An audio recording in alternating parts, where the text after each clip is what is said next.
preguntas para que pregunten más. Ok, buenísimo, como quieran. El formato es Sí, el que a mí no me mejor gusta interrumpir. Ok. Pero bueno, yo creo que las panelistas van a avisarnos en el momento que se abre el piso para preguntas y ahí entonces cada uno interviene. Ok, buenas tardes a todos. Bienvenidos a un espacio más de Chevetajín Virtual. Les recordamos de que todas las charlas que estamos teniendo están siendo grabadas y las tenemos disponibles en nuestra biblioteca go.chevetajín.com/biblioteca. En la tarde de hoy tenemos un tema bastante interesante con el título Trastorno por déficit de atención e hiperactividad para padres. Por general, estos términos se usan en nuestros hijos, pero bueno, también nosotros nos toca y sobre todo en estos tiempos de cuarentena. Quiero introducir a los panelistas.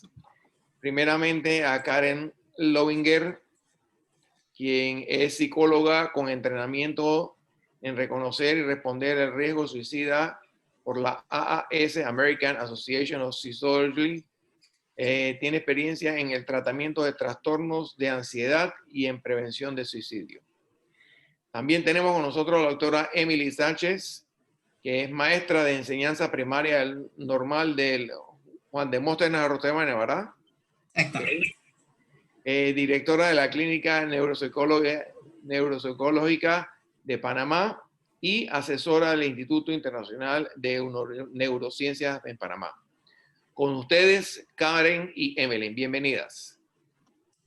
Muchas gracias.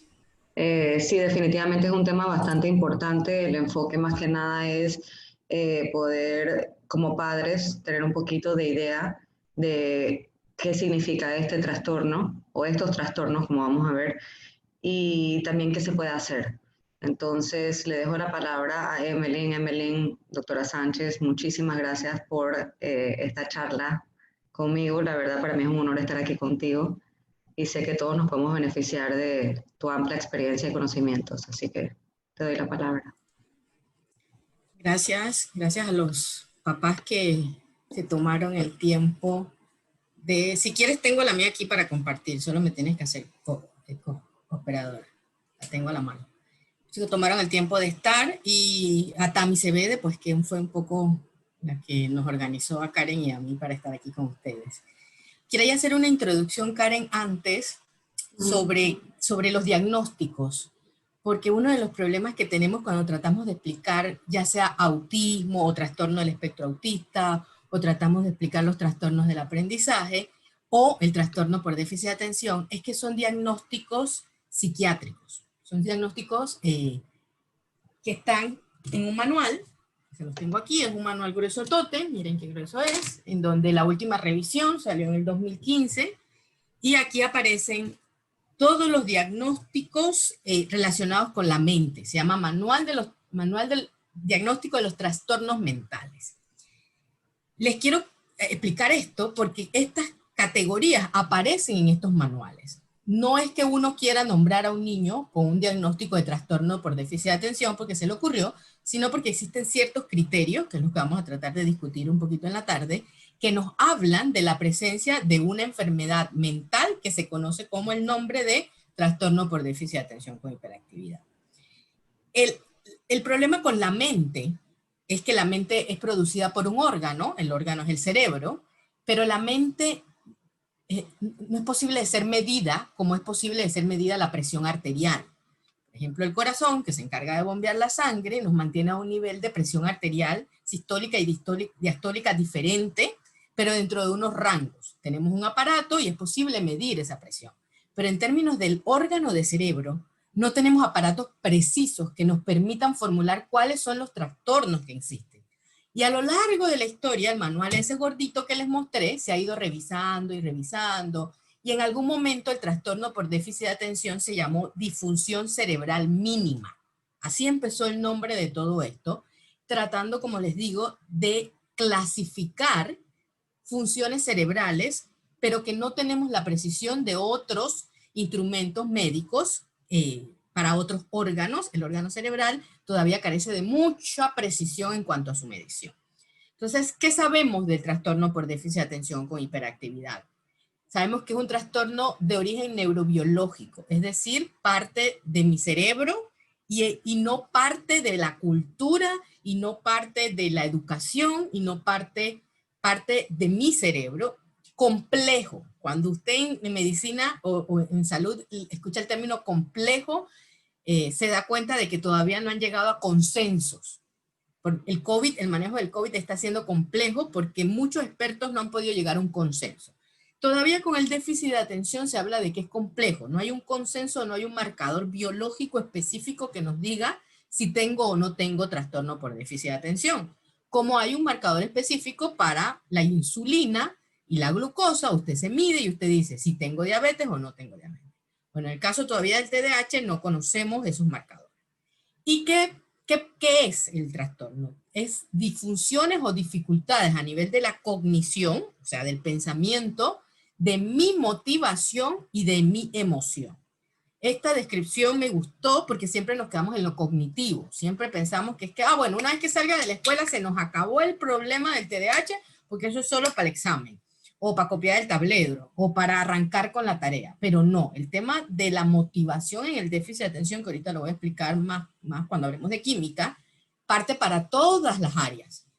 No importa cuánto te guste hacer algo, regularmente si tienes TDAH lo vas a postergar o lo vas a consumir en exceso, que es lo mismo en la parte motivacional. Y un tema con las emociones. ¿Por qué pasa esto? Porque el cerebro no es posible hablar de lo cognitivo, lo emocional y lo conductual. Nosotros somos un todo. Y cuando hacemos emoción, hacemos cognición y tenemos motivación. O sea, todo se impacta en el momento. Entonces, recordemos esta definición para que pensemos que el déficit de atención no se acaba con la escuela o no empieza con la escuela. Es un trastorno neurobiológico que está presente en el neurodesarrollo. ¿La puedo cambiar? No. Ok. ¿Qué datos tenemos? Estos datos que le traigo son datos generales, sobre todo en la población occidental, en donde el trastorno por déficit de atención va a tener una prevalencia alrededor del 3 al 7%. El único estudio de TDAH que se hizo, lo hicimos con la doctora Gabriel Britton, Senacid patrocinó los fondos, fue en el 2009, imagínate vieja que estoy. En el 2009 se hizo el estudio de prevalencia y ese estudio nos arrojó un 3 al 7%. ¿Qué quiere decir eso? Que si hay 25 niños en un salón de clase, probablemente puedo tener hasta 2 niños con trastorno por déficit de atención, si manejamos esa prevalencia o esa estadística nacional. Hay una comorbilidad. ¿Qué quiere decir? Que se presentan 2 diagnósticos a la vez. El niño puede, o la niña, tener, o el adolescente o el adulto, trastorno por déficit de atención y disgrafia, es decir, problema para la escritura, o dislexia, problema para la lectura, o adicción, o problemas del control de impulso. O sea, aparte puede tener otras comorbilidades, otros diagnósticos, y quiere decir que de 1 de cada 2 pacientes va a tener un diagnóstico extra en déficit de atención. La estadística también nos dice que hay más varones que mujeres al que se les da el diagnóstico. No quiere decir que lo presenten más los varones, quiere decir que se diagnostica más al varón. De 3 a 4 varones por cada niña. Pasa exactamente lo mismo en el trastorno del espectro del autismo. En el autismo se diagnostica más al varón que a la niña, entonces hay más varones que niñas. En el TDAH hay más varones diagnosticados que niñas diagnosticadas. Esto se debe un poco, el diagnóstico, el retraso en el diagnóstico, el que no aparezca el diagnóstico puede deberse al tipo de déficit de atención. Ahora vamos a ver que hay probablemente 3 tipos o más. Hay 3 dentro de la clasificación y a eso nos vamos a ceñir, pero eso no quiere decir que su déficit de atención, si lo padece o tiene un familiar, tenga que encasillarse dentro de esos síntomas, porque ya hablamos de que el órgano cerebral es diverso. El 50% de los síntomas van a persistir en el adulto. Por eso es difícil a veces diagnosticar al adulto. Cuando no se ha diagnosticado desde niño, se puede hacer un diagnóstico en el adulto de manera retrospectiva, mirando su historia académica, su historia del desarrollo y su historia del momento, Y la mayoría de los síntomas de hiperactividad, que es el síntoma cardinal más molesto, de hecho la gente asocia el déficit de atención solamente con hiperactividad. La mayoría habla de la hiperactividad como síntoma cardinal de este diagnóstico, y el síntoma de la hiperactividad es el que más disminuye con la edad. El síntoma de desatención y el síntoma de impulsividad, que ahora lo vamos a mirar, puede seguir persistiendo a lo largo del tiempo. Regálame la otra, Karen.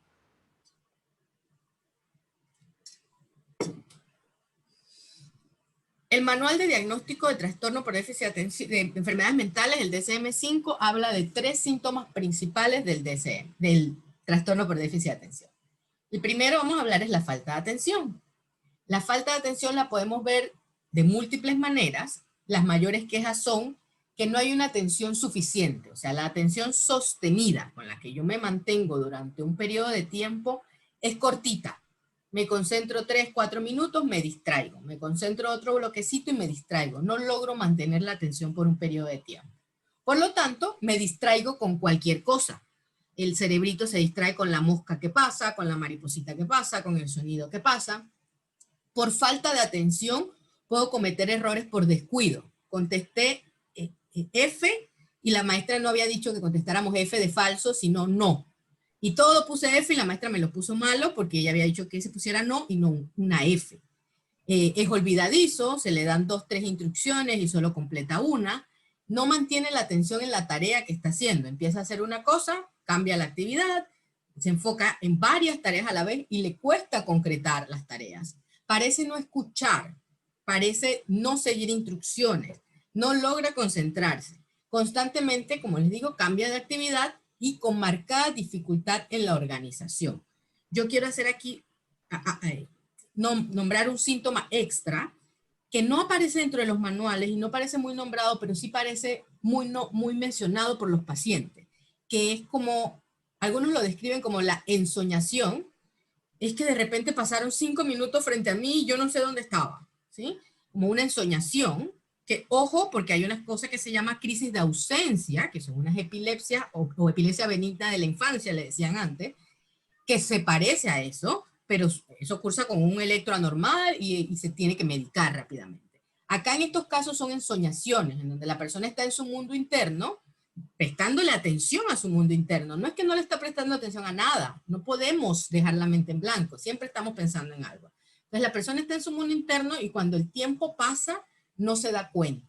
Entonces otros las describen como el manejo del timing, ¿no? Yo me paro y me programo 2 horas antes, pero siempre logro llegar tarde al lugar, porque en ese interín el tiempo no me dio. Entonces, importante este síntoma de desorientación en tiempo, como que si el tiempo me lo robaran o si el tiempo me lo quitaran, porque tal cual, estoy distraído hacia adentro y no estoy manejando el tiempo externo, así como nos sentimos como en pandemia. De repente, hoy yo decía que hoy era mi lunes, porque mi lunes fue tranquilo, mi martes fue tranquilo, hoy ha sido un día de locos. Yo decía, hoy mi cerebro cree que es lunes, no, es miércoles, debo volver a enfocarme. Entonces, así parece estar en el déficit de atención. Siempre hay como lagunas durante el día y tienen una marcada memoria biográfica mala. Te dicen, es que no me acuerdo de mi cumpleaños y no me acuerdo que yo haya ido a ese viaje y tú estás segura que yo dije tal cosa en ese momento. Entonces, muchas lagunas en la memoria biográfica porque están distraídos y no tienen información que guardar del momento en esa memoria, ¿no? ¿La que sigue? Tenemos la hiperactividad. No hay que hablar mucho porque, como les digo, es el síntoma más conocido. Lo describen como si tuviese un motor por dentro. Es alguien que tiene como mucha energía, no se cansa, pero ojo porque en la hiperactividad el movimiento motor no conduce a nada. No es como tener mucha energía para hacer cosas. Usted puede ser alguien muy energético que necesita 6 horas de sueño y puede producir mucho en un día, pero su movimiento siempre está dirigido a algo. O sea, que obtiene algo con esa hiperactividad. Cuando es patológica es cuando yo tengo un movimiento en exceso que no me lleva a nada. Por ejemplo, estoy en la silla y estoy tratando de estarme moviendo, o estoy moviendo las manos, estoy moviendo los pies, estoy con el lápiz y estoy moviendo el lápiz. Ese movimiento no tiene un logro. El único fin es liberarme a través del movimiento. Pero no es el movimiento como el movimiento de hacer ejercicio, hacer la comida, atender a los chicos, sentarme y leer un poquito. O sea, tener tanta energía en el día no significa que es hiperactividad. Hiperactividad es cuando ese movimiento no me lleva a nada. No puede preparar sus tareas, no se puede preparar porque está muy inquieto, su mente también está inquieta, por lo tanto sus pensamientos también van de un lado al otro, así como el movimiento. La persona está moviéndose de un lado al otro, o moviéndose en la silla, su mente también está divagando de un lado al otro, y puede presentar, si la hiperactividad no es motora del todo el cuerpo, puede ser un exceso de hablar, conversadores. Son estos niños que te dice la maestra, es que no se calla en la clase, yo lo cambié de puesto y lo puse en la esquina y lo moví a la otra esquina y es que habla solo. Entonces, no importa dónde los pongas, hay un exceso de querer hablar, un exceso de conversación. Y en cuanto hablamos del síntoma, no más molesto, pero el que yo diría que es el más peligroso, porque cuando hay presencia de impulsividad, hay más riesgo de tener otros factores de riesgo, o puedo caer en otras situaciones. Por ejemplo, romperme huesos. Los niños hiperactivos impulsivos, con mucho predominio, tienen en su historial varias fracturas o puntos. No es que le cogieron puntos en la cabeza, le cogieron puntos en tal lado, se quebró un brazo, se quebró la muñeca, se quebró un tobillo, porque a veces actúan sin pensar. La definición de impulsividad es no poder frenarme. Cada vez que yo no pueda frenarme, estoy teniendo una conducta impulsiva. Cada vez que yo no puedo inhibirme, estoy siendo impulsivo. Entonces son incapaces de esperar en una fila, de esperar el turno, pueden interrumpir las conversaciones, infringen las normas que ya están establecidas, tienen poco sentido del peligro. Y hay que diferenciarlos mucho de las conductas disociales o de los problemas de conducta, en donde la violación de la regla es porque sí, no por impulsividad sobre todo. En la impulsividad sabe que existe la regla y la viola, pero al rato se da cuenta y ya sabe que la violó. En el disocial hay marcada violación de reglas aún sabiendo que la estoy violentando y que está mal. Las personas con impulsividad, este rango puede estar presente hasta la adultez y como les digo, es uno de los síntomas que puede dar más dificultades en términos de factores de riesgo. ¿Qué sigue?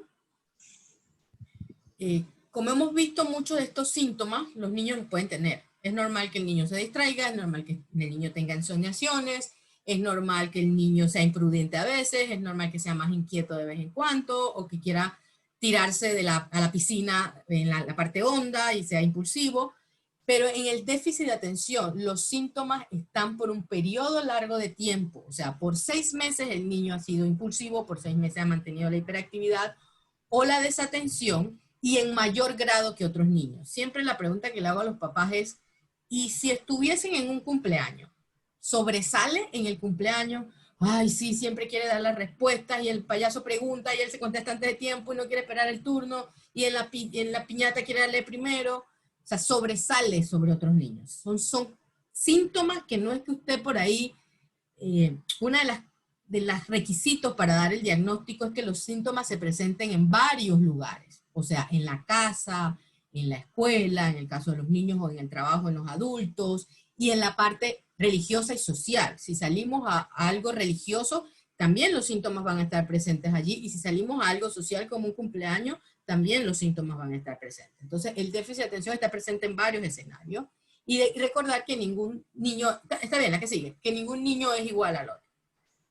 Mitos del déficit de atención. Mucha gente dice que el déficit de atención puede ser causado por el exceso de pantallas, y yo soy una de las mayores evangelizadoras en contra de las pantallas, pero no porque produzcan trastorno por déficit de atención, sino que producen un pocotón de cosas más.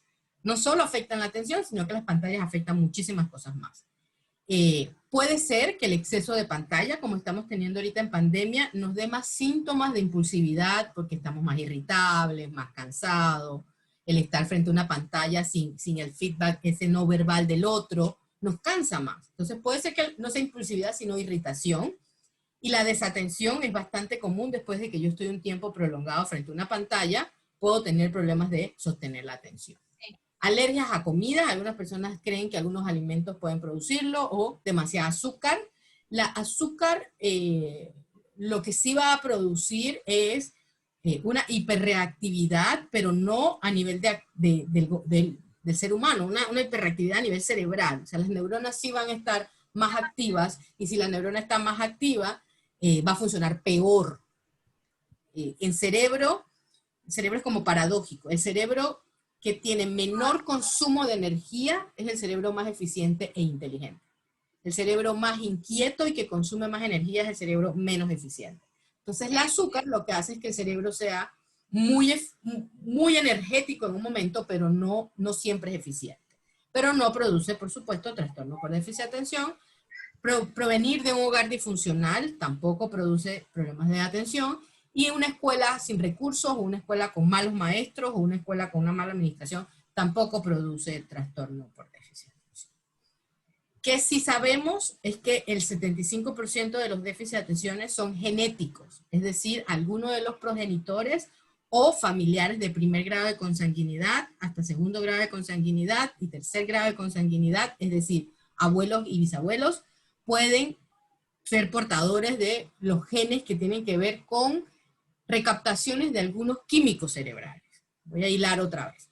El 75% de los déficits de atención es heredado, viene por los genes. El 25% son causas que pueden ser problemas al momento de nacer, puede ser exposición de sustancias nocivas durante el embarazo de la mamá, sobre todo estrés sostenido y estrés crónico. Vamos a tener que revisar un poquito a las mamitas que están haciendo su embarazo en pandemia, porque los niveles de estrés sostenido sí dice la evidencia que producen problemas de atención o problemas de aprendizaje en algunos niños.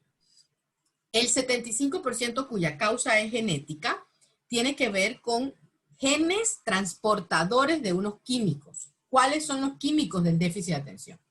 Los más importantes, el primero más estudiado es la dopamina. De hecho, el metilfenidato, el Ritalin, el Concerta, todos los estimulantes, su molécula está basada para este neurotransmisor. La dopamina es un neurotransmisor ligado a la recompensa, o sea, el que usted repita acciones y conducta, y ligada al placer, ¿no? Cuando yo tengo dopamina, yo presto atención, porque tengo que prestarle atención a todo lo que me produce placer para aprender que eso es lo que me produce placer y volver a repetirlo. Entonces, cuando algo es placentero, la dopamina está altísima, muy alta. Los mayores productores de dopamina naturales son la comida, el agua, esas necesidades básicas que uno a veces olvida, pero que son bien gratificantes, producen dopamina en pequeñas dosis, los orgasmos, en algunas personas las compras, en otras el chocolate, todas esas son productores de dopamina. Hay genes portadores de dopamina que están deficientes en los estudios que se han hecho con pacientes con trastorno por déficit de atención. La noradrenalina es el neurotransmisor del momento. La noradrenalina es el neurotransmisor, viene noradrenalina, adrenalina y cortisol. Son los neurotransmisores para la acción, son los de respuesta rápida, son los de la motivación, los de prestar atención. Cada vez que usted tiene una amenaza o un estrés, usted dirige su atención hacia ese lugar. La noradrenalina se estudió después y hay fármacos que van a la noradrenalina, por ejemplo la atomoxetina o la estratera y Abretia, que son los nombres comerciales, el genérico es atomoxetina. La atomoxetina tiene acción noradrenérgica y dopaminérgica. Entonces ahí vamos viendo que voy hablando por ahí mismo de los fármacos, que no es nuestro área de experticia, pero a lo mejor hay algunas consultas. Y por último, la serotonina se ha visto implicada en la impulsividad. En pacientes con bajos niveles de serotonina hay marcada impulsividad. Se ha visto, por ejemplo, en las conductas de autolesiones, en las conductas de ideación suicida, que hay baja de serotonina. Y esta conducta impulsiva que los niños tienen también puede ser tratada, y ya hay algunos estudios. De hecho, la atomoxetina es un antidepresivo. Muchos antidepresivos que actúan sobre serotonina se usan en los adultos, como el Wellbutrin o el bupropión, que tiene acción serotoninérgica y mejora los síntomas de la impulsividad. Entonces, cuando hablamos de genes, ¿qué hacen los genes? Pues entrar en alguno de estos transportadores químicos que están a nivel cerebral y que hacen que nos den diferentes conductas. Si bien es cierto, ninguno funciona solo, es un rejuego de varios de ellos para poder dar como resultado una conducta. ¿Sí? ¿Qué hay que evaluar? O sea, realmente no hay un marcador biológico para el déficit de atención. Uno va haciendo esto como por descarte. bueno, el niño no tiene esto, no tiene lo otro, y va a depender del profesional que lo vea. Si lo ve el neuropediatra regularmente va a mandar un electro para saber que no es una epilepsia, va a mandar una resonancia para saber que no es un tumor, o que no es una malformación, o que no es que un cerebro está más pequeño, tiene algún tipo de, que sus áreas no estén bien formadas, y probablemente pueda mandar un químico para déficit de atención y ver la respuesta del paciente. Pero no hay un marcador como tal, el diagnóstico es clínico. Si llega a manos de psicología o neuropsicología, que es el caso de nosotros, o al centro de nosotros, ¿qué se va a evaluar para encontrar qué tiene el chico? Lo primero que tenemos que hacer es una buena historia del desarrollo. Saber cómo fue ese embarazo de mamá, si fue in vitro, si no fue in vitro, si fue deseado, si no fue deseado, si la mamá tenía problemas emocionales, si lloraba, si no lloraba, si había ansiedad, si había COVID, si había dificultades porque ella estaba trabajando o estaba empezando a estudiar, o porque el esposo lo cambiaron de trabajo. Cualquier situación debe aparecer en la historia del desarrollo. Si la mamita hizo una diabetes gestacional, es importante. Por eso a uno le hacen siempre el examen de glucosa en el 5º mes, creo que es, para ver si usted está bien en sus niveles de glucosa, porque si el bebito tiene mucha glucosa, su cerebro se va a malformar. Entonces, toda esa historia del desarrollo también incluye la genética.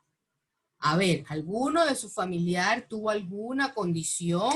Y buscamos muchas condiciones parecidas, porque en la genética de la mente no es como la genética del color de la piel o de los ojos. Usted dice, vea, el abuelo tenía los ojos verdes, el nieto lo va a sacar verde. No lo saca la primera generación, pero seguramente la segunda generación y ¡zas! Sale el verde por ahí. En mente no es 1 más 1 es 2, porque cada conducta es producto de varios algoritmos cerebrales para poder dar resultados de una conducta, no es como el color de los ojos. Entonces, esa historia genética es importante, no solo si había alguien con TDAH, pero no podemos saber, porque en la época de los abuelitos no se diagnosticaba.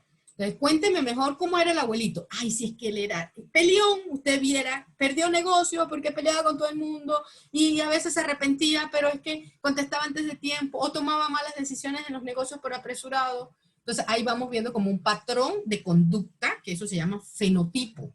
Tú puedes generar síntomas de diferentes cosas. Por ejemplo, las obsesiones. Siempre preguntamos por el trastorno obsesivo compulsivo, preguntamos por la esquizofrenia, preguntamos por el autismo, preguntamos por los trastornos de adicción, preguntamos por el control de impulsos, porque son genéticamente pueden ser heredados de manera similar y lo que cambia es el síntoma. Entonces, una buena historia del neurodesarrollo, a qué edad caminó, cómo va hablando, cómo se adaptó, cómo le fue yendo en la escuelita. Luego evaluar la capacidad intelectual, no para saber si es inteligente o no, sino para descartar un diagnóstico que se llama discapacidad intelectual, que invalida el trastorno por déficit de atención. Si usted tiene discapacidad intelectual, no tiene trastorno por déficit de atención, porque dentro de la discapacidad intelectual están los síntomas del trastorno por déficit de atención. Evaluamos, por supuesto, la atención para ver si se distrae, si no se concentra, si no se enfoca, su memoria, su parte motora, sus funciones ejecutivas, que es la capacidad de inhibir, de organizarse, de mantenerse en una tarea. Y si sospechamos de algo social, vamos viendo su cognición social y finalmente sus destrezas académicas. Porque si tengo un déficit de atención, lo más seguro es que mi lectura o mi escritura o mi cálculo matemático se puedan ver afectados. Y uno va haciendo el diagnóstico, otra vez le cuento, por descarte. Ah, bueno, mira, es que me encaja más en un trastorno por déficit de atención que en una dislexia.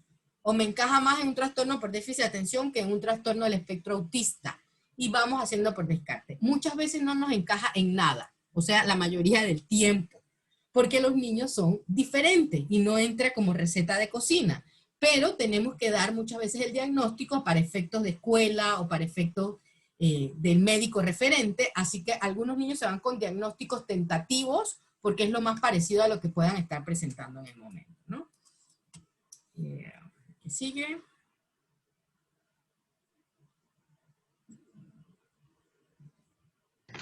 Ok, yo ahorita entonces voy a tratar de responder algunas de las incógnitas que tal vez pueden estar preguntándose. Y claro está que si tienen alguna pregunta, con mucho gusto, al final vamos a tener un espacio para que compartan sus preguntas, sus dudas y cualquier otro comentario que quisieran compartir. Entonces, Lo primero es, si mi hijo tiene estos síntomas, automáticamente tiene trastorno por déficit atencional.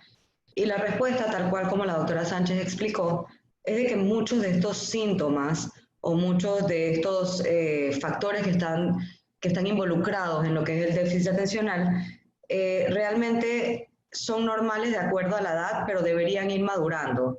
Y si no maduran, entonces es que hay algún tipo de dificultad.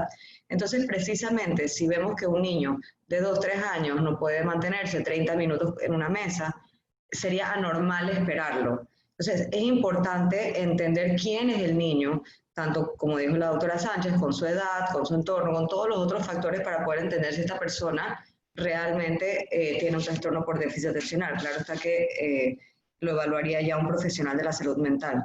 Sin embargo, los niños van aprendiendo estas habilidades en el proceso de su crecimiento, en sus relaciones, en sus experiencias con el entorno y demás. Entonces hay que darle un chance al niño para que pueda ir desarrollando estas habilidades antes de automáticamente asumir de que esta persona tiene déficit atencional. Y vamos a ver ahorita qué es lo que hace la diferencia entre lo que es la normalidad y lo que no.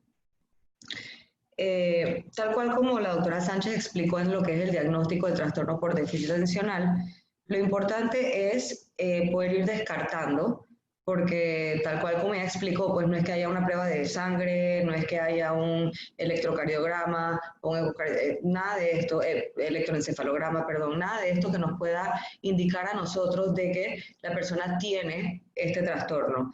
Entonces, hay que ver la relación de la edad. Por ejemplo, se espera de que, si no estoy equivocada, Emeline, de 3 a 5 minutos más o menos por la edad, por los años que tiene. O sea que se puede esperar más o menos que un niño de 2 años pudiera tener un tiempo de atención activa que pudiera ser alrededor de unos 6 minutos.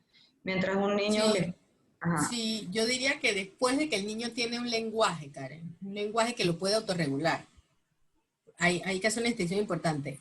El lenguaje es para comunicarme con los otros, pero a partir de que yo le desarrollo un lenguaje, con el otro voy desarrollando mi lenguaje interno. Y mi lenguaje interno es el que me permite quedarme en la silla, por el ejemplo que vas dando, que me dice aguántate. Claro que uno no se está hablando como oralmente, pero sus neuronas sí se están hablando y se están diciendo mantente un sentadito, quédate quietecito. No sé si han visto ahora la cantidad de videos que hay de la gente haciéndole estos retos a los hijos en donde le ponen una golosina a ver cuánto tiempo aguantan, lo cual me parece espantoso de parte de los papás, pero divertido en cuanto a ciencia, para ver las reacciones de los niños. Ves que esa inhibición el niño usa muchos mecanismos para quedarse quieto. Se mueve, se toca, se habla. Entonces, a medida que el niño tenga buen lenguaje, ya podríamos hablar de atención sostenida. Si el niño todavía no tiene un buen lenguaje, va a estar distractivo. Bien cortita va a ser su atención, hasta que ese lenguaje sea bueno. Quizás a partir de los 3 años podemos ver que ya se puede enfocar un poquito más. Así es. Y entonces definitivamente pues tenemos que ver este aspecto antes de nosotros asumir automáticamente de que el niño tiene algún problema porque no está pudiendo de acuerdo a nuestras exigencias. Entonces nosotros tenemos que estar un poco informados antes de tener exigencias que tal vez exceden la posibilidad de lo que el niño es capaz de hacer dentro de lo normal. Una cosa que es sumamente importante hablar es esto de que muchas veces llega al consultorio personas madres o padres que están bastante convencidos que su hijo tiene un déficit atencional porque algún maestro, profesor, tutor fue el que le dijo de que este niño tiene alguna dificultad por este tipo de esta área, ¿no? Y es muy importante que estas personas sean evaluadas por profesionales idóneos de la salud mental que saben qué es lo que hay que buscar y saben cómo llevar una evaluación para poder, como dijo la doctora Sánchez, ir descartando todos los aspectos, porque nuevamente no es tan sencillo como hacer una prueba y este es el resultado, sino más bien hay que hacer una prueba muy global y la persona tiene que saber qué es lo que está buscando y a dónde ir. Y estos pueden ser psicólogos, neuropsicólogos específicamente son las personas que más tratan estos temas, están los psiquiatras, están los neurólogos, pero definitivamente tiene que ser una persona que tenga la capacidad de hacerlo y del conocimiento de hacerlo. Y entonces es importante entender de que estos comportamientos por un lado se mantienen a través del tiempo, como dijo la doctora Sánchez, pues hay un mínimo de 6 meses que el comportamiento tiene que estar presente, y también se tienen que mantener a través del espacio, o sea que tanto en casa, como en la escuela, como en los cumpleaños, como en todas las otras actividades, él tiene las mismas dificultades.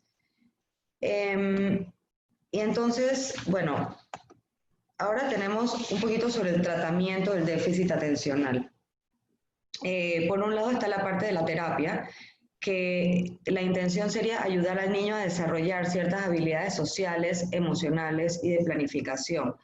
También se le enseña a identificar y a poder manejar la impulsividad a través de distintos ejercicios, a través de distintas terapias. Se les enseña a estas personas también de acuerdo a las edades que tengan y las capacidades que tengan para cada una de las terapias. Se le va enseñando cómo adquirir estas habilidades o cómo madurar estas áreas que en algún momento no se desarrollaron de una manera correcta. También, bueno, está la opción de medicamentos, que en algunos, sé que es un tema que a muchas personas es un poquito controversial, porque la persona se pregunta si quisiera medicar a una persona que está en un desarrollo aún. Pero es importante recalcar de que en muchos casos el medicamento es necesario. Como ya ha explicado la doctora Sánchez, hay muchos químicos que están involucrados en el desarrollo de este trastorno, y por ende realmente puede ayudar a una persona que está pasando una dificultad. No es necesario en todos los casos, pero es importante saber de que es una de las opciones. También es sumamente importante saber de que los padres tienen que tener un aprendizaje. ¿Y por qué esto es importante? Porque el niño muchas veces, independientemente de trastorno o no, un niño muchas veces no tiene la capacidad de regular ni las emociones ni los pensamientos. Entonces, los padres son los que van moldeando a esta persona, porque son los padres los que generalmente sí tienen esa capacidad de hacerlo. Entonces, es sumamente importante que los padres puedan tener citas o tener algún tipo de guía que les pueda ir indicando qué es lo que funciona mejor para este niño. Y eso es otro de los puntos que vamos a ver más adelante. No todos los niños con déficit atencional son iguales. Hay diferentes formas en las que esto se manifiesta, y es muy importante que nosotros podamos ayudar al niño a tranquilizarse o a tomar un poquito más de control en las áreas que le está afectando más a él. La otra parte que también es de muy buena ayuda es la parte del soporte escolar, porque en la escuela es uno de los lugares, primero que es uno de los lugares donde el niño más tiempo pasa, pero también es uno de los lugares en donde más se ven los efectos del déficit atencional, porque precisamente es donde se evalúa, es donde se le exige al niño de que tenga un espacio que sea bastante más controlado, estructurado, versus en tiempos de ocio donde está en la casa, en donde ella tiene más libertad de poder estar dentro de su naturaleza. Entonces, hablar con la escuela y informarle a los profesores, a los psicólogos, a los directores, a todas las personas que estén involucradas dentro del proceso educativo y que puedan ayudar a esta persona para hacer, si es necesario, algún tipo de adecuación académica, pero más allá también de que puedan ayudar a la persona a lidiar con la situación, al niño a lidiar con la situación en el momento que está lidiando con la situación.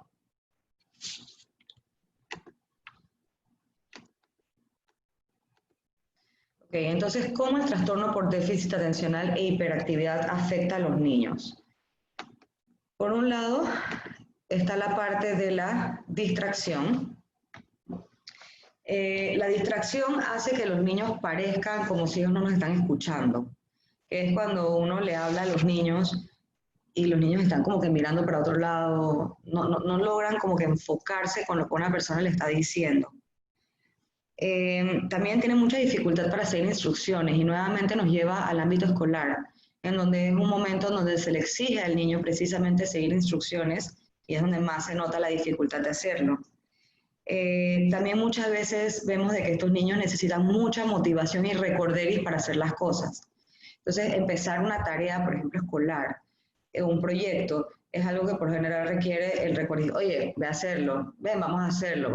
Entonces la persona se va y nuevamente el niño está mirando la pared, contando las nubes. Entonces uno tiene que volver a decirle, oye, recuerda, vamos para acá. Entonces uno tiene que estar constantemente redirigiendo la atención a este niño a que se enfoque en la tarea que debe estar enfocado. Y entonces por esto, evidentemente, pues muestra dificultad, mucha dificultad en las tareas en la escuela y también en todos los otros ámbitos que requieren de cierta estructura o el seguimiento de instrucciones.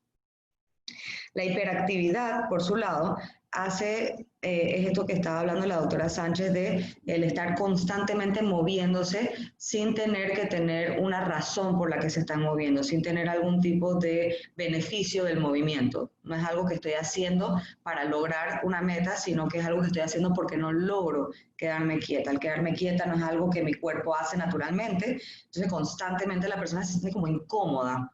Y está constantemente como tratando de acomodarse, de moverse, mueve el pie, mueve la mano. A veces vemos de que puede, por ejemplo, estar tapping, como que tocando las cosas constantemente, el lápiz, la mesa con los dedos, etc.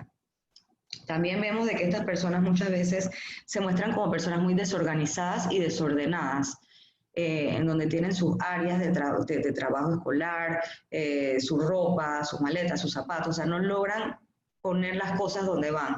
Se muestran mentalmente y físicamente bastante desorganizados. Y entonces vemos de que también cometen errores por estar apurados. Y esto también se ve con la impulsividad. Porque ahorita mientras nosotros estamos separando, vamos a ver de que todas estas cosas están completamente entrelazadas. Una cosa tiene mucha conexión con la otra. Por su parte, la impulsividad hace de que esta persona no logre escuchar o sentarse o tener la paciencia de poder tomarse el tiempo de un análisis o del escuche.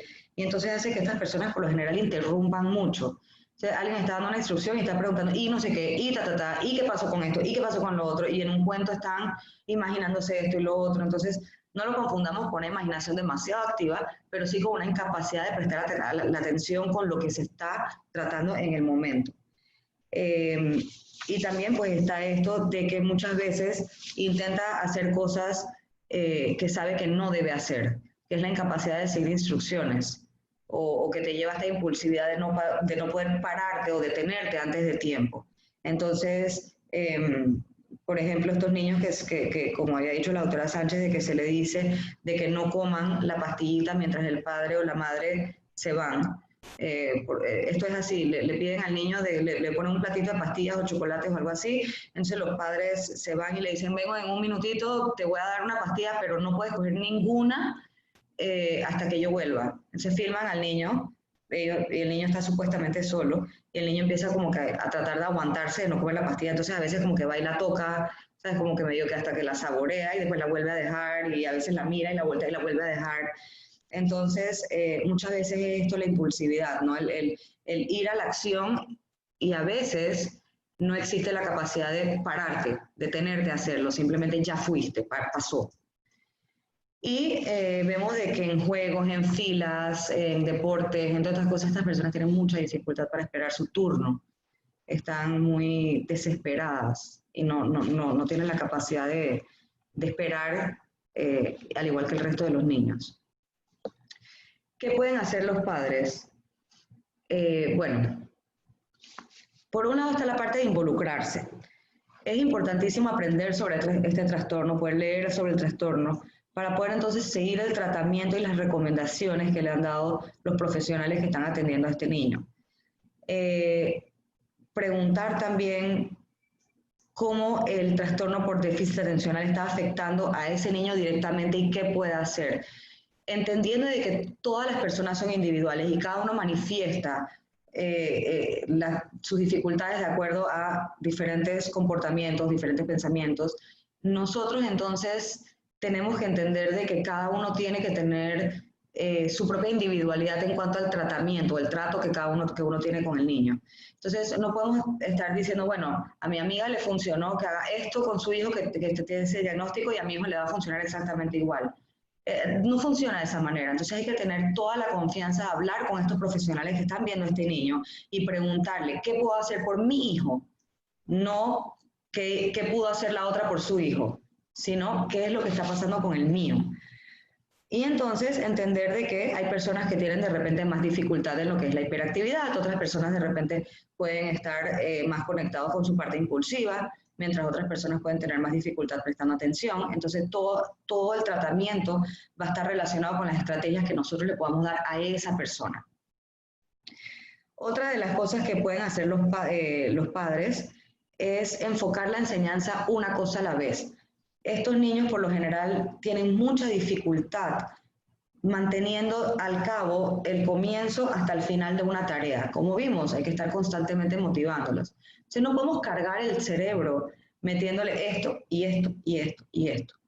Es algo que el niño por lo general ni siquiera vislumbra de que él puede lograr completarlo, entonces lo abruma demasiado. Entonces, si nosotros le estamos dando inclusive no solamente una tarea, sino una instrucción, algo que queremos que él escuche, no podemos agarrar y bombardearlo con el pocotón de información, tenemos que ir una cosa a la vez.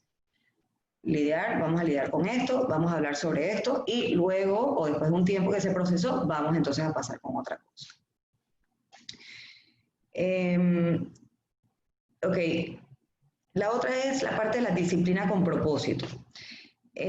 Muchas veces los padres, entendiblemente, no sabemos qué es lo que hacer en estas situaciones y entonces nos desesperamos o hacemos lo que cree que funciona con un niño que no tiene estas dificultades. Entonces, por ejemplo, el niño no es capaz de sentarse a prestar atención y le gritamos, oye, te dije que te sientes no sé qué, y te dije que y entonces empezamos con todo este pocotón de palabras que hacen que el niño honestamente se sienta mal, porque su autoestima se ve afectado considerando que esto es algo que él no puede controlar. Él necesita aprender a hacerlo, pero no es algo que le está haciendo ni para molestar a los padres, ni porque es perezoso, nada de esto. Él lo está haciendo porque no tiene la capacidad de hacerlo en ese momento o no lo puede hacer solo, necesita a alguien que esté constantemente motivándolo. Entonces nosotros tenemos que, más que destruir a nuestro hijo con nuestras palabras, tenemos que ayudarlo a construirse a él. Tenemos que ayudarlo nosotros a que ellos puedan ir logrando las cosas, enseñarles a ellos qué es lo que tienen que hacer, más que exigirles que lo hagan. Pasar tiempo individual con el niño también es importante, no solamente para la parte emocional, sino que también ayuda a modelar el comportamiento que nosotros esperamos que el niño tenga. Entonces, en actividades estas del 1 a 1, en donde nos sentamos con el niño de repente a jugar un juego de mesa, y se le va enseñando, ok, vamos a esperar el turno, recuérdate que voy primero yo, después vas tú, después me toca a mí de vuelta. Entonces uno va modelando el comportamiento y va poco a poco exigiéndole al niño, gradualmente, que vamos a pasar un poquito más de tiempo, tal vez ahorita vamos a jugar un juego de Monopolio. Bueno, eso ya es como para el final, porque eso demora como 10 horas, cuando ya el niño tenga como el control, ¿no? Pero antes de eso, si hay otros jueguitos que uno puede, que son un poquito más demorados, vamos a hacer tal vez un rompecabezas de más piezas. Entonces uno va sentándose y motivando poco a poco a través del tiempo pasado en nuestra relación a ir desarrollando esto que nosotros queremos que él desarrolle. Atender la parte emocional del niño también es sumamente importante, porque como habíamos hablado anteriormente, tener un trastorno, y más aún cuando la gente no lo entiende, es sumamente difícil. O sea, esta persona está lidiando con enemigos invisibles. El resto de las personas, de repente podemos ver al niño con muchas calificaciones de acuerdo a nuestro criterio. Es un niño mal criado, es un niño mal portado, es un niño que no es estudioso, es un niño que es perezoso, pero la realidad que está atravesando esta persona es completamente diferente a todas las etiquetas que nosotros le podemos poner. Entonces, tenemos nosotros que ver esta parte, tenemos que ser anuentes de que este niño también está struggling, está teniendo la dificultad pasando por esto y que él no está siendo un fresco. Y bueno, adicionalmente saber de que este niño también, no es que sea ciego, este niño también no entiende por qué él es diferente, también no entiende por qué el resto de los niños sí se pueden quedar quietos en el salón o sí pueden tener buenas calificaciones o no le llaman tanto la atención, o inclusive a sus hermanos, y a él sí. Entonces él también siempre es, bueno, pues generalmente es el niño que es el más castigado, es el niño que es el más regañado, es el niño que más reglas tiene, es el niño que más le gritan. Entonces él también se siente mal. Karen, y recordar la comorbilidad, o sea, el que pueden aparecer otros diagnósticos junto con el déficit de atención, como los trastornos de ansiedad, los trastornos de sueño o los trastornos depresivos, que tienen que verse urgentemente. O sea, no solo tratar el déficit de atención, sino también los otros trastornos que pueden aparecer en la parte emocional. Y otra acotación es que hay un autor que habla de disregulación emocional en el déficit de atención. O sea, son niños que también las emociones pueden ser muy intensas o necesitar mucha intensidad para la parte emocional, o al revés, parecer muy apático. Entonces, la emoción, que creo que nunca se liga con el déficit de atención, hay que tenerle mucho ojo, y es una de las cosas que más hay que cuidar en los niños con diagnóstico. Yo creo, y es un punto súper importante, Emeline, porque por lo general en los niños no vemos tanto la parte de la emoción como una emoción, sino más a través del comportamiento. Entonces en los niños de repente vemos que es berrinchoso, que de repente contesta, que de repente no le da la gana de hacer las cosas, y nosotros lo asumimos como que el pelado está en total control y no le da la gana de hacerlo. Y ya entonces cuando empieza la adolescencia y luego en la adultez, ya todo esto que eran comportamientos se empiezan a transformar en algo que ya nosotros lo expresamos emocionalmente. Pero desde el inicio eran emociones. O sea, desde el inicio esto era una manera de manifestar las emociones, pero el niño no tiene la capacidad de manifestar las emociones de la misma manera que un adulto. Entonces ahí nosotros tenemos que estar muy pendientes también del comportamiento de él y qué quiere decir, qué hay debajo. Manejar el tratamiento del niño también es algo que los padres deben estar muy comprometidos, porque ocurre de que muchas veces, primero está la parte de que generalmente el tratamiento no es de una sola persona. O sea, si tenemos a un psiquiatra y tenemos un psicólogo y también tenemos a la escuela, entonces es súper importante de que haya un tratamiento integral en donde estas personas estén comunicadas entre ellas para que puedan los tres dar información que sea integral, que realmente se pueda hacer con este niño. Porque de nada sirve que el psiquiatra diga una cosa y el profesor quiera hacer otra y el psicólogo mientras tanto recomienda otra, y entonces el padre se queda como que, ¿y entonces qué hago?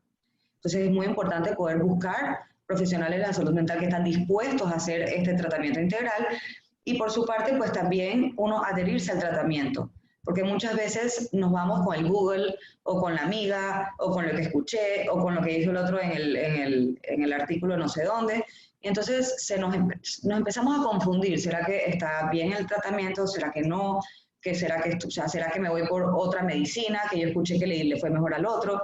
Entonces hay que realmente entender de que esto es algo que hay que manejar con seriedad y no podemos estar cambiando porque sí. Si tenemos dudas en cuanto al tratamiento, no hace falta tener el miedo, ni la ansiedad, ni los nervios de preguntarle a la persona, oye, ¿en qué ha mejorado el niño? ¿Cómo va el tratamiento? ¿Cómo estamos trabajándolos? ¿Hay algún tipo de evaluación que se pueda hacer para ver cómo ha sido el progreso? Hablar, preguntarle a los profesores, ¿ves alguna mejoría? ¿Ves que hay algún déficit en alguna otra área? Todo este tipo de cosas hay que hablarlas, pero hay que hablarlas antes de tomar decisiones radicales que le va a cambiar el tratamiento al niño, porque entonces estas personas que están haciendo el tratamiento tienen un tratamiento planificado del inicio hasta una mejoría, y si se ve cortado en la mitad, puede ser hasta peor para el niño. Trabajar con la escuela, esto es lo que estaba mencionando, de poder conversar con la escuela, y entonces no solamente hacer las adecuaciones, sino tener una comunicación abierta en donde se puede ir viendo el progreso, no solamente en las tareas y la parte académica, sino también en el comportamiento y en el involucre social, cómo esta persona se desarrolla. Otra cosa que es sumamente beneficioso, y yo de verdad lo recomiendo porque muchas veces yo creo que el estigma no nos permite hacerlo, es poder comunicarnos con otras personas, conectarnos con otras personas que han pasado por situaciones similares. Y ojo, no es para coger los tratamientos que a la otra persona le funciona, sino para nosotros emocionalmente poder tener gente que nos pueda dar cierto oído o cierto entendimiento o cierta empatía que otras personas no les pueden dar. Entonces, como padres, para nosotros poder ayudar a nuestros hijos, tenemos que nosotros también estar bien, estar claros. Y bueno, la otra parte que también es sumamente importante es hacer la parte del testing, de la prueba, de ver la parte genética, ¿no? Porque si el niño tiene dificultades de déficit atencional, como había dicho la doctora Sánchez, pues hay un 75% de estos que pueden ser genéticos, y si el niño está atravesando dificultades, hay una posibilidad que si el padre está atravesando dificultades similares, pudiera también estar atravesando una situación similar. Entonces es importante pues también ver esta parte. Creo que con eso ya terminamos la presentación. Por favor, si alguien tiene preguntas, bienvenidas. Pueden abrir su micrófono, su cámara. Y mientras van surgiendo las preguntas, que como a modo anecdótico, muchos papás hacen sus diagnósticos cuando se le hace el diagnóstico al hijo. El papá o la mamá, ¿no? Se le hace el diagnóstico al hijo y dicen, ay, pero yo tenía lo mismo de niño y a mí también me cuesta esto y lo otro. Se hacen la evaluación y resulta que sí, que también han tenido el diagnóstico, pero como cada historia es diferente, dependiendo de los recursos individuales que tu familia y tu historia del momento te han dado, los síntomas no siempre son iguales. Entonces sí es importante, y también importante porque si hay dos papás que tienen el mismo síntoma, o sea, los dos son impulsivos, a veces las pautas de crianza se tornan difíciles porque el papá explota o la mamá explota antes de tiempo por tener también el diagnóstico de la impulsividad. Así es, así es. Bueno, ¿hay alguna pregunta? Yo creo que ya estamos un poquito pasadas del tiempo, Emily, pero es un tema bastante interesante. Bueno, si no hay más preguntas, en nombre de Shebetahim y del mío propio, queremos darle las gracias a ambas por su intervención. La verdad que es muy, muy interesante. Y bueno, ojalá que los tips que nos dieron nos ayuden a poder ser menos hiperactivos. Así que muchas gracias. Hay que dormir, señor Ezra, hay que dormir si queremos ser menos hiperactivos. Ese es el secreto. Es correcto, es correcto. El problema es que ahí viene primero dormir o la hiperactividad, el huevo o la gallina. Claro, pero si usted aprende a dormir, la hiperactividad se baja al día siguiente. El secreto está en aprender a dormir. Perfecto. Ahí está lo difícil. Ok. Ese es tu papá, Karen. Parece que hay alguna pregunta. No es pregunta, sino un agradecimiento por la forma tan bien explicada, que ya no nos quedan dudas de muchas cosas. Gracias. Así que le agradezco mucho y mucho gusto en conocerla. Gracias. Muchas gracias, Ferry, y a todos por participar. Muchas gracias a Karen y Emily por su participación en el día de hoy. Y les recordamos de que esta charla ha sido grabada en la biblioteca de Shebetahim. Muchas gracias a todos y nos vemos esta tarde a las 4:30 para una historia interesante sobre el origen de la Selihot. Muchas gracias a todos. Hasta luego. Gracias, que estén bien.